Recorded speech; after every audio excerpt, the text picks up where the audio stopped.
Hey, what's up? My name is May. So this is like attempt 2 of filming. I might use clips from last night and today. I just felt like it was so dark last night when I started recording myself. That's what she said. Okay. But I think some of the bits I said were meaningful, so I might include clips from last night. I decided to make this video today, quick to the point, why my Instagram is alive. Where do I begin? I made an Instagram when I was in 7th grade. I honestly didn't believe in social media. I was one of those people. One of my friends was like, hey, May, you need to get on it. Literally everyone is. So I was like, okay, I'll do it. Wait, this is so embarrassing. I remember my username was the wiggly tooth. No underscores. Why am I saying it like I want you to add me? It's literally not my username anymore. So I remember making an Instagram and immediately like all my friends were already on it. And I remember thinking like, wow, I kind of looked to them for inspiration, which is totally normal, but I think I took it too far. The school I was at, the middle school I was at, it was like cool to only post selfies. And so that's what I did. I only posted selfies.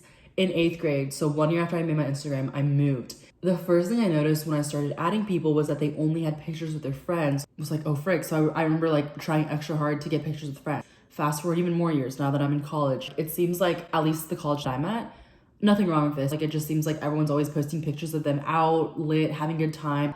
And that's what I would gear towards. So whether I was at my old middle school or whether I was in my new middle school, high school, or college, I would always just post what I felt like the people around me were posting, just try to replicate it. First reason as to why my Instagram was live is because I can't be myself. So if I were to go out on a Friday night, you would see the 2 hours that I was out like drinking or whatever, you would see that amplified on my stories, on my posts. You would think that that's all I had. I would post what was picture perfect and not what actually made me happy. And I feel like that was really detrimental. My happiest moments aren't even on my Instagram, which is really sad. I was too ashamed or I didn't think to record some of the things that I actually do care about. I love writing. I write in my free time. I know it's a little weird. Or I didn't think to record the campus ministries that I'm part of, or that's another thing. Like I love using random big words, if that makes sense. I'll be in a group chat with my friends and I'll say something that's just like normal for me, and literally they will all respond with screenshots of like define and then like the word I just said, and they're all like, we don't understand Bay. Like I love deep late night talks. There's nothing I like more. And you're not gonna post a picture on Instagram when you're on the couch, like in pajamas with your friend, no makeup on, crying, because that's not like sexy or whatever, you know? It's sad because I'm noticing like my closest friends aren't even on my Instagram. Friends that like have done the most for me. Those friends are the people that you hang out with when you're in sweats. Oh, like you free? Yeah. And you're not gonna post that. Like I'm not being my genuine, authentic self, even when it comes to showing my friendships. I'm low-key a sociopath. So like you wouldn't see that on my Instagram. No, just kidding. But the truth is, I think the moments that you might not think are picture worthy are actually the most indicative of who you are as a person. So I guess this is where the dichotomy begins. I love using big words. The biggest reason why I'm on here, honestly, my Instagram just doesn't reflect the biggest area of my life. And that is my relationship with Jesus. I've never spent more time on developing a relationship than I have with Jesus. And it's something that matters so much to me. And like every single time God has just come in clutch for me and how his love has inspired me. I can't begin to even talk about, not that I will, don't worry. I'm not here to like convert anyone or condemn anyone. It's just, I just want to spread love and positivity.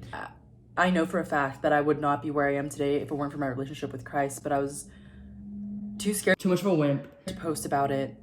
My true values and the things that I actually care about, I tried so hard to hide. You know, my religion, I was so insecure about people's image of me, and for people to be like, oh my god, she's such a prude. Everyone else just sees like kind of like the tile posts on your profile. So I was so afraid of ruining this first impression that I had to make it this image that I was creating only for people to like me, but I was getting the wrong people to like me. And then I would wonder why guys would DM me, or I'd run into a guy at a party who followed me on Instagram and he'd be shocked that I wasn't down to hook up. And that's when I'm like, well, you get out what you put in. If I keep putting pictures of myself on the internet and portraying myself as this person who was down to do whatever, not that there's anything wrong with that. I couldn't expect for people to just know that I was Christian or that I loved painting or that I care a lot about my career if that's all I put out, you know?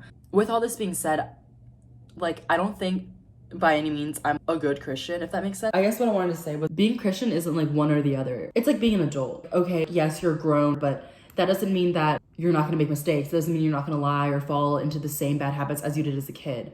You have certain experiences that have shaped you. It doesn't necessarily mean that like you are a better person because you're an adult. Same thing with being Christian. By no means is me being Christian better than anyone else, and I'm not gonna even act like that because I have my fair share of like temptations, like going out, I cuss, drinking, tempted like sexually. I'm like, you know what I mean? Like that's so weird to say, but like it's the truth. I try, I'm progressing, but I'm obviously failing a lot. And hopefully with YouTube, like starting fresh is like the only platform that I can be fully myself.